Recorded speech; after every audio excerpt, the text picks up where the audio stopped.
আজকে তোমাদের সাথে শেয়ার করছি আমার চিকেন রান্না। দেখো তেলটা গরম হয়ে গেছে, তো এর মধ্যে আমি দিয়ে দেবো এরকম একটা বড় দারচিনি,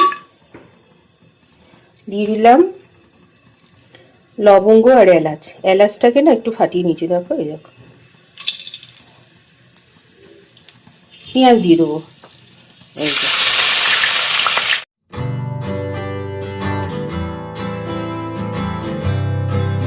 এই তেজপাতাটাও দিয়ে দিলাম। এই যে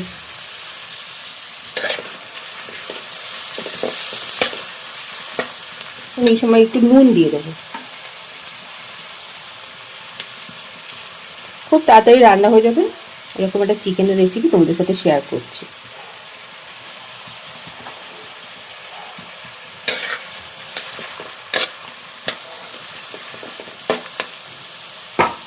গ্যাসের ফ্লেমটা মিডিয়ামই রেখে দিয়েছি।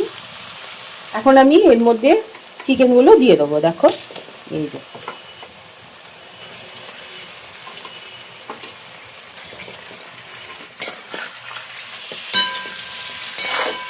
এগুলোর সাথে এবার পেঁয়াজ আর এই চিকেনের সাথে মানে দুটো একসাথে এবার খুব ভালো করে ভাজবো।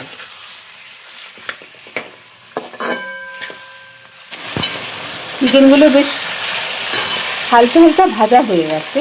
এখন আমি এর মধ্যে মশলা দেব। এখানে রয়েছে টমেটো, আদা, আর হচ্ছে অল্প একটু আদা, রসুন, এখানে পেঁয়াজ, এগুলোকে আমি পেস্ট করে নিয়েছি। এবার এর মধ্যে দিয়ে দেবো।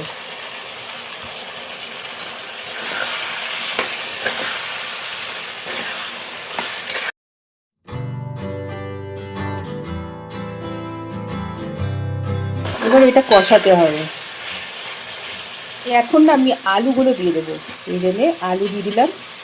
আলুগুলো এই সময় কেন দিলাম, কেননা চিকেনগুলো সেদ্ধ হতে তো টাইম লাগবে, তাহলে আলুগুলো যদি আগেই দিয়ে দিই তাহলে নরম হয়ে যাবে, সেই জন্য আমি এই সময় দিই।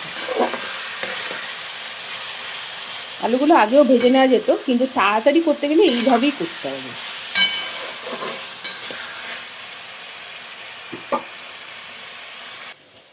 দেখো এবারে এই মশলাগুলো দেবো। যেমন ধনে গুঁড়ো একটু বেশি আছে, জিরে গুঁড়ো, হলুদ গুঁড়ো, আর এখানে অল্প যেটা দেখছো সেটা হচ্ছে ঝাল লঙ্কার গুঁড়ো, আর এই যে বেশিটা কাশ্মীরি লঙ্কার গুঁড়ো। তো এটা এখন এর মধ্যে অ্যাড করব।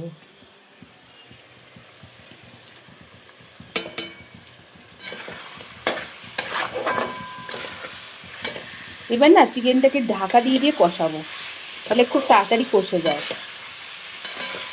দেখো অনেকটাই কিন্তু কষে গেছে। এই যে সাইডে তেল ছাড়া শুরু করে দিয়েছে। এই যে আগে পরে করে করলে মাঝে মধ্যে রান্না দেখবে টেস্টটা চেঞ্জ হয় আর খেতেও খুব সুন্দর লাগে। এই যে ঢাকা দিয়ে দিচ্ছি 2 মিনিটের মতন রাখবো ঢাকা দিয়ে। ঢাকা দিয়ে করলাম, এই মাত্র ঢাকাটা খুললাম, কত তেল বেরিয়েছে দেখো। তার মানে মশলাটা কষানো হয়ে গেছে। দেখো অনেক তেল বেরিয়ে গেছে, তো মশলাটা সুন্দরভাবে কষানো হয়ে গেছে। এখন আমি এর মধ্যে পরিমাণ মতন জল দিয়ে দেবো। লাস্টে একটু গরম মশলা দিয়ে দেবো, ব্যাস হয়ে যাবে আমার চিকেন রান্না। এটা